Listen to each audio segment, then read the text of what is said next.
నీటి సాగు తాగునీటి అవసరాల కోసం తీర్చాలనేసి ఉద్దేశంతో ఈరోజు సోల సముద్రం దగ్గర వైఎస్ఆర్సీపీ నాయకులు జిల్లా రాయలసీమ సంబంధించిన నాయకులందరూ ఇక్కడ హెచ్ఎన్ఎస్ కెనాల్ని పరిశీలించడానికి వచ్చారు. ప్రస్తుతం మనతో పాటు తలారి రంగయ్య గారు ఉన్నారు, కళ్యాణదుర్గం నియోజకవర్గం సమన్వయకర్త మాజీ ఎంపీ గారు. రంగయ్య గారు, ఆల్రెడీ లైనింగ్ అయిపోయింది, మీరు ఇప్పుడు వచ్చి ఏం పరిశీలిస్తున్నారు ఇక్కడ? అంటే మీకు అందరికి గుర్తుండి ఉంటుంది, తెలంగాణ అసెంబ్లీలో సాక్షాత్ ముఖ్యమంత్రి గారు చెప్పిన స్టేట్మెంట్, ఎన్ని లైనింగ్ వేసుకుంటే ఎన్ని కాలువలు తవ్వుకుంటే ఏం లాభం, నీళ్లు రాకుంటే. నీళ్ళు ఎక్కడి నుంచి రావాలా? శ్రీశైలం ప్రాజెక్ట్ నుంచే కదా రావాలా.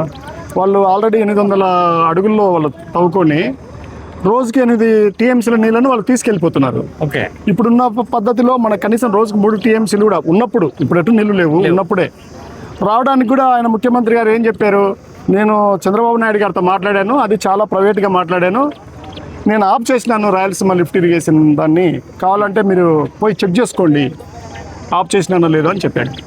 దాని మీద ఒక్కరైనా స్పందించినారా వీళ్ళు? అక్కడి నుంచి రాయలసీమ ఏదైతే ప్రజలు ఉందో వాళ్ళ గొంతుకను మేము వినిపించడానికి మేము ముందుకు వచ్చాము. ఎందుకంటే అన్యాయం కదా, రాయలసీమ లిఫ్ట్ ఇరిగేషన్ అనేది గ్రేటర్ రాయలసీమ ప్రజలకు సంబంధించింది. గ్రేటర్ రాయలసీమ ప్రజలు అంటే దాదాపు ఆంధ్రప్రదేశ్లో సగం జనాభా, ముఖ్యంగా పెన్నా, కృష్ణ, తుంగభద్ర నదీ పరివాహక ప్రాంతాల్లో ఉండే ప్రజలు. వీళ్ళందరూ కలిస్తే ఆంధ్రప్రదేశ్లో ఎంతమంది ఉంటారో వాళ్ళలో సగం మంది ఇక్కడ ఉంటారు. వీళ్ళకి సంబంధించినది అలా జరిగినప్పుడు, అంటే జగన్ సారు స్టార్ట్ చేస్తే, జగన్ ప్రభుత్వం స్టార్ట్ చేస్తే ఆఫ్ చేసినాము, కావాలంటే చెక్ చేసుకోండి అంటే, మరి మా ఆత్మగౌరవం ఏం కావాలా, మా నీటి అవసరాలు ఏం కావాలా, మా సాగునీరు ఏం కావాలా, మా తాగునీరు ఏం కావాలా, దీని గురించి ఎవరు మాట్లాడాలా? ప్రధాన ప్రతిపక్షం వైఎస్ఆర్సీపీనే కదా. రాయలసీమ లిఫ్ట్ ఇరిగేషన్ అనేది చాలా తక్కువ టీఎంసీలతో కూడుకున్నది. మేము హెచ్ఎన్ఎస్ఎస్ నుంచి దాదాపు 60 టీఎంసీల కెపాసిటీతో డెవలప్ చేస్తాం. హెచ్ఎన్ఎస్ఎస్ కి నీళ్ళు ఎక్కడి నుంచి వస్తాయి? హెచ్ఎన్ఎస్ఎస్ ఈ రోజు మీ పర్యటనలో హెచ్ఎన్ఎస్ఎస్ ఇవన్నీ భాగం అంతే. ప్రతి అవసరాలు అంటే ఇప్పుడు ఏమైపోతే, క్లాత్ తెచ్చిస్తే నీకు సరిపడే క్లాత్ నువ్వు కుట్టించుకుంటావు, నాకు సరిపడేది నేను కుట్టించుకుంటావు. ముందు నీళ్లు తెస్తే, నీళ్ళు వస్తే, ఏ చెరువు, ఏ ఊరుకు కావాల్సిన చెరువు పట్టేపోయింది దాంట్లో ఉంటుంది, ఏ రిజర్వాయర్ పట్టేపోయింది దాని వరకు ఉంటుంది. అసలు నీళ్ళే రానప్పుడు వాళ్ళు తవ్వుకొని వెళ్ళిపోతుంటే, బాటిల్లో చెప్పినారు కదా చాలా సార్లు, అవేర్నెస్ వచ్చేటట్టు తెచ్చారు కదా, కిందగా వాళ్ళు చిల్లు పెట్టి అవతల నీళ్లు తీసుకుపోతుంటే పైన ఉన్న నీళ్లు మనకి ఎట్లా వస్తాయి? మనం కింద పెట్టి చిల్లు పెట్టి నీళ్లు తీసుకొద్దామని పెట్టినది, నీళ్లు పెట్టి తీసుకొద్దామనేది వీలు పడట్లేదు. గతంతో పోలిస్తే ఈ 2 ఏళ్ల ప్రభుత్వం 40 టీఎంసీలు తెచ్చాము హెచ్ఎన్ఎస్ ద్వారా అని చెప్తుంది. గతంతో పోలిస్తే వీళ్ళు డబ్బులు ఖర్చు పెట్టామని చెప్పినారు, కానీ ఫలితం ఎక్కడ వచ్చింది అనేది 40 టీఎంసీలు నీళ్ళు తెచ్చామంటే, అవును ఎక్కడ ఉందో చూపమండి. ఎక్కడ మా అన్ని రీఛార్జ్ మీద ఆధారపడాల్సిందే కదా.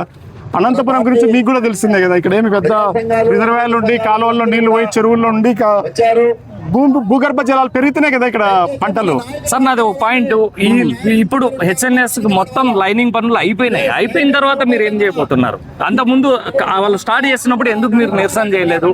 అట్లా కాదు, ఇప్పుడు జరగాల్సింది ఏంటంటే నీళ్లు ఆగిపోయినాయి ఇక్కడ. ఓకే, మేము అడుగుతుంది రాయలసీమ లిఫ్ట్ ఇరిగేషన్ కి సంబంధించి. ఇవన్నీ భాగం దాంట్లో. ఇప్పుడు నేను ఇక్కడికి వచ్చినప్పుడు ఇక్కడ హెచ్ఎన్ఎస్ఎస్ అని మాట్లాడుతుంటాను, నేను ఆడిపోతే బీటీపీ కాలువల గురించి మాట్లాడతా అంతే. ఎవరు ప్రాంతంలో ఆ ప్రాంతంలో తట్టుకొని మాట్లాడతా. అందువల్ల దీని అవసరం ఉంది. ఓకే, దీనికి ఇది రెండో దశ కదా. మొదటి దశలో ఏం ఇంకా లైనింగ్ కాలేదు కదా. మొదటి దశలో ఆల్రెడీ వెడల్పు చేసాము, అది దాదాపు ఇప్పుడు 3000 క్యూసెక్. ఇప్పుడు నేనేమంటానంటే, ఈ రోజు రైతులు ఎవరిని, సామాన్య రైతుని అడగండి, బోర్లలో నీళ్లు ఉన్నాయేమో, తెలంగాణ పోయి చూడండి, వాళ్ళు నీళ్లు తీసుకుపోతున్నారు కదా. ఆ రాయలసీమకి రండి, నీళ్లు రావట్లేదు కదా. ప్రభుత్వం కూడా అదే చెప్తోంది సార్, మీకంటే మా హయాంలోనే మేము ఎక్కువ చేసాము రాయలసీమకి నీళ్ళు. లిఫ్ట్ ఇరిగేషన్ ఎందుకు ఆఫ్ చేసినావు?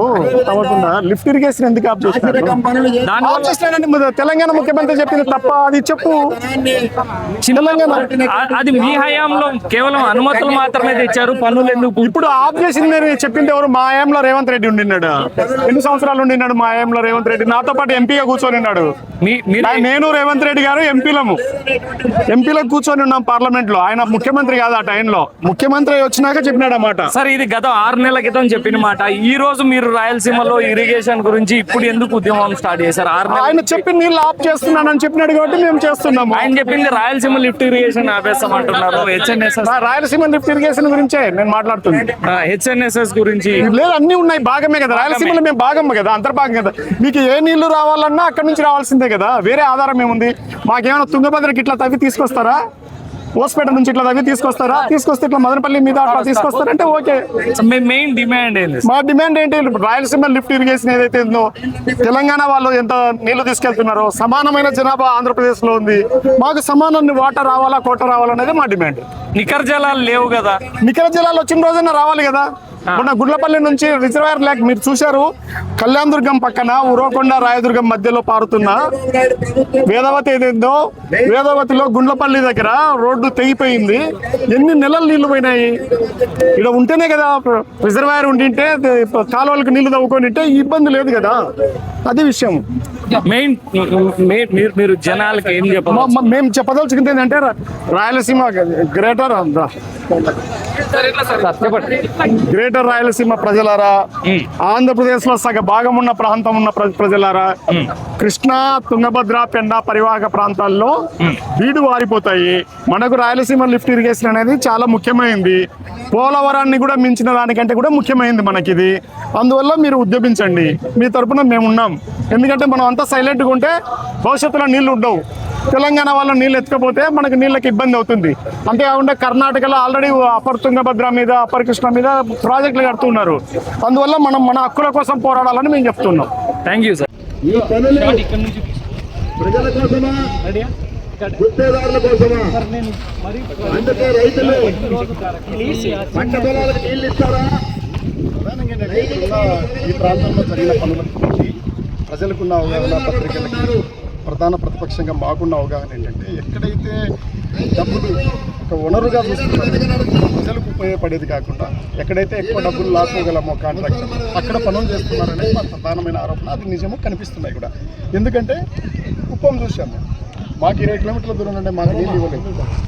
మా కాంట్రాక్టర్ గారు, మా ఎమ్మెల్యే గారిది ప్రధానమైన మేనిఫెస్టో అది 114 చెరువులకు ఇచ్చారు.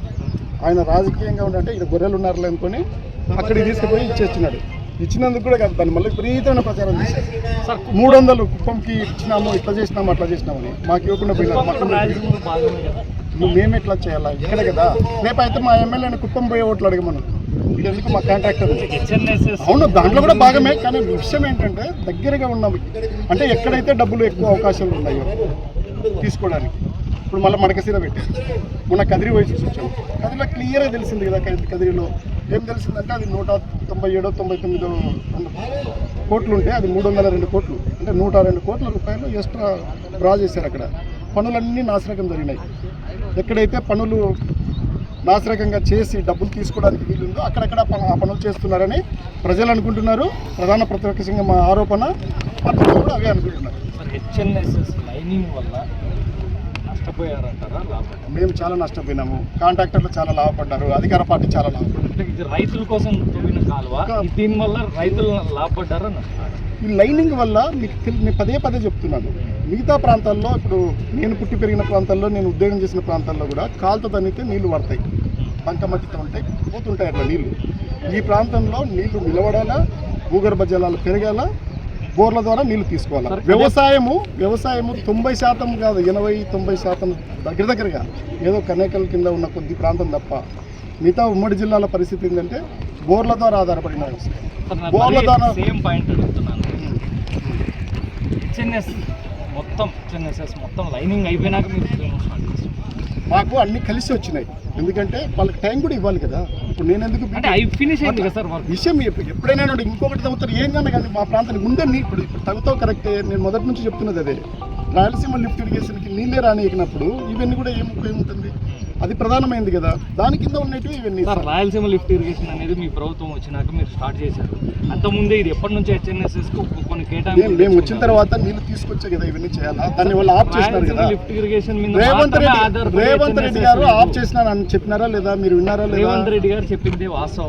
మరి ఆఫ్ చేసిన మాట HNSS కి రాయలసీమ లిఫ్ట్ ఇరిగేషన్ తో మాత్రమే సంబంధం లేదు. ఇది కూడా దాంట్లో మాల్యాల నుంచి ఈ నీళ్ళు ఎక్కడి నుంచి వస్తాయి?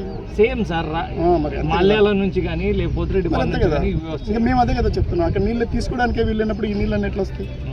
అంతేకాకుండా ఇక్కడ ఎక్కడైతే మీకు ఎక్కువ అవకాశం ఉందో అక్కడ చేస్తున్నారు అనేది మా ఆరోపణ అది చూస్తున్నాం. మీరు నిరూపించండి. నాశరకం చేస్తున్నారు. కార్యాచరణ అన్ని కొనసాగుతాయి, మొత్తం కొనసాగుతాయి. మాది కూడా వస్తాయి, ఈవెన్ కళ్యాణదుర్గం కూడా వస్తుంది. అదేమిటంటే ఆయన సర్టెన్ టైం చెప్పి ఉన్నాడు, ఆ టైం వరకు వెయిట్ చేస్తారు. 4 గంటల ముందు కూడా చేయకూడదని నా ఉద్దేశం. ఆయన టైం అయిపోయిన తర్వాత ఎప్పుడైనా చేస్తారు. నేను టైం ఇంకా ఉంది, ఆయన చెప్పిన టైం. ఆయన ఏం చెప్పినాడో అన్ని పత్రికల్లోనూ ఎలక్ట్రానిక్ మీడియాలోనూ వచ్చింది, మళ్ళీ ప్రజలకు చెప్పడమే మా పని. Thank you. ఓకే.